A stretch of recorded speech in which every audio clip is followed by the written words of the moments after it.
everyone. So this is Kelly Messerall, and this is my video kind of just going over what I've learned this year in this curriculum development class and how I plan on utilizing it and sort of what my takeaways have been. And what I've really enjoyed about this class is I'm currently doing the curriculum writing for our district, and we are trying to align all of our standards or all of our curriculum to standards and to really kind of create um, a guideline so that if a new teacher came in, they could look at the curriculum and know exactly what to teach.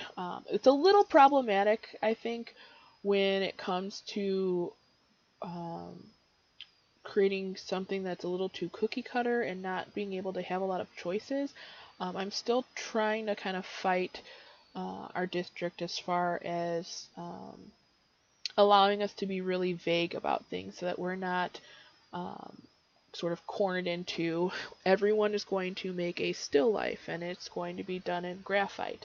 And it relates to this standard because um, so it's been a little bit of a struggle, but something that has really helped me is this class and trying to explain that we have to have options and that art isn't just about creating artists who can render really well, but who can also be creative thinkers and problem solvers and who are explorers.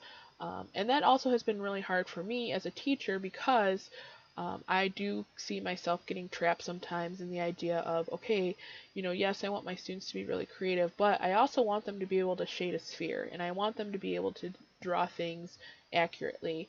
Um, and I think that there is a place for both of those things. It's just about kind of opening up more options and being a little bit more creative as to when I assign something and it has to be a still life, how can I change the parameters of the assignment to be a little bit more open-ended and free so that my students also feel like they're getting an assignment that isn't quite so boring and that they feel like they can contribute to.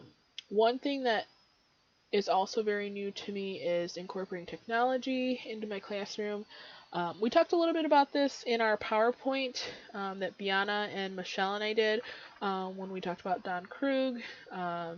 And I talked a little bit about haiku.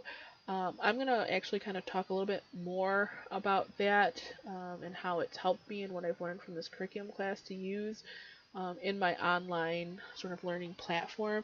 And I also, to hit you guys with it again, have chosen to do something with it for my final project. But I won't give away too much. One of the things I've really enjoyed about this class is, again, thinking about how to incorporate all these other things that, maybe I might have normally have been scared to do in my classroom, whether it's, just something like teaching tab, which is like teaching artistic behavior and letting my students have more choice as far as material. Like I would have assumed, especially when I taught elementary, that that would have just been a nightmare to let my kids choose their materials. Like, how can I have kids who are painting and some who are drawing and some who are, maybe choosing to do printmaking all in one classroom? It just seems like chaos and it would be messy. But I realized that I really need to like give my students a lot more responsibility and let them have a little bit more control and trust that they're going to treat the art room like a studio, because they do. They're excellent students, and I just need to have a little bit more faith in them and a little bit more faith in myself. Um, but one of those ways that I've been able to kind of do that is through this online learning platform called Haiku. Now, my district has gone to Haiku because it's something that they started using in elementary schools, and now that we've gone one-to-one, they're continuing with it. So this is actually my very first year using an online platform. There are teachers who are very hesitant and do not want to put any of their content online. I think that they have this fear that if they put all their content online, the students are going to teach themselves and that they're going to like essentially push themselves out of a job. But I find it incredibly helpful. At the very basis, we have to use it as a calendar where things are due. So I have my classes listed here. we can click on Art Fundamentals. All of my content for Art Fundamentals is up. I have cute little um, themes you can do on the pages. Let me enlarge this because it's probably very hard to see. But yeah, each page has its own tabs. And, for each project or each unit, I've uploaded all of the materials, what they're going to be learning about, information I feel like they need to know, color theory, etc. So if we're going into watercolor painting, here is the worksheet that I have them do. Here's the demo that I've uploaded through PowerPoint. They create a color wheel, some other tutorials I feel like are interesting to kind of reinforce what they're learning, some images of artwork. But having all of this content here allows my students to work at different paces. So you probably have students who work really fast and are always like, I'm done, I'm done, I'm done. What's next? Or I'm just going to sit here and not do anything. This has really helped me as far as my students being able to kind of move at their own pace, and when they're ready, I can tell them what the next unit is and they can start doing all of the practice things. So that if there is a worksheet that they need to do, they can get started on that worksheet.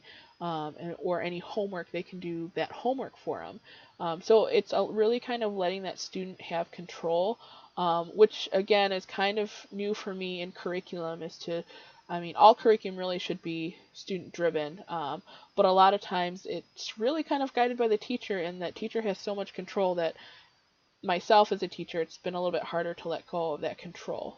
But it's getting easier.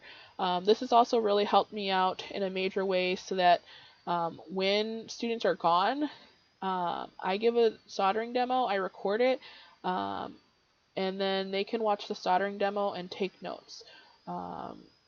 I upload steps for projects, project examples. There is the PowerPoint for the project. So this is also super helpful for those students who are absent or are homebound or for whatever reason are not in your classroom for a little while. They can at least keep up by coming to this page and finding that information for themselves. Now, again, one fear that I think teachers have is that if everything's on an online platform, what's the point of being in an art classroom? There's still a lot of things that students have to learn from me. A demo is always much better in person. They definitely get more. I'm able to walk around and help. And the beautiful thing about this is that when there are those repetitive questions where kids ask me the same thing 1,000 times and I want to rip my hair out, I can say go to haiku. And then that frees up my time to work with another kid who maybe I can talk to about building their idea or their concept. So this has really been kind of a great thing for me to think about how to utilize technology in my classroom and in my curriculum, and also how to connect my assessments to curriculum. And I am actually, for my final project, going to talk a little bit about portfolios, but I am now working towards, rather than having paper finals where they fill in Scantrons and do short answers or whatever that is uploaded into a data machine that collects data, I'm able to do a portfolio or a final project. And again, this is just kind of a sneak peek. I'll tell you a lot more about this as I chose to talk about portfolio design for my final project in this class. But overall, this class has definitely been very helpful. I love reading all of the BYO articles and just reading all of the things you guys bring to your own classrooms and to our classroom online. I think I've gotten some really great lesson ideas. It was nice to see Dr. Friedman talk about in the social justice or social art making module last week, that she and I had a very common lesson about, or example of a lesson in her PowerPoint about the skateboards, or her video about the skateboards, and I did something about skateboards in my classroom, student teaching, and when I taught high school at Yorkville. So it's really been kind of nice to see some of those things reiterated, and it makes me feel like, okay, maybe I'm doing something correct or I'm doing things right. So it's really been awesome to see what everyone else has been contributing to the classroom as well. Um, that's it, and I won't go much longer because I'm already at 10 minutes. Thanks for listening.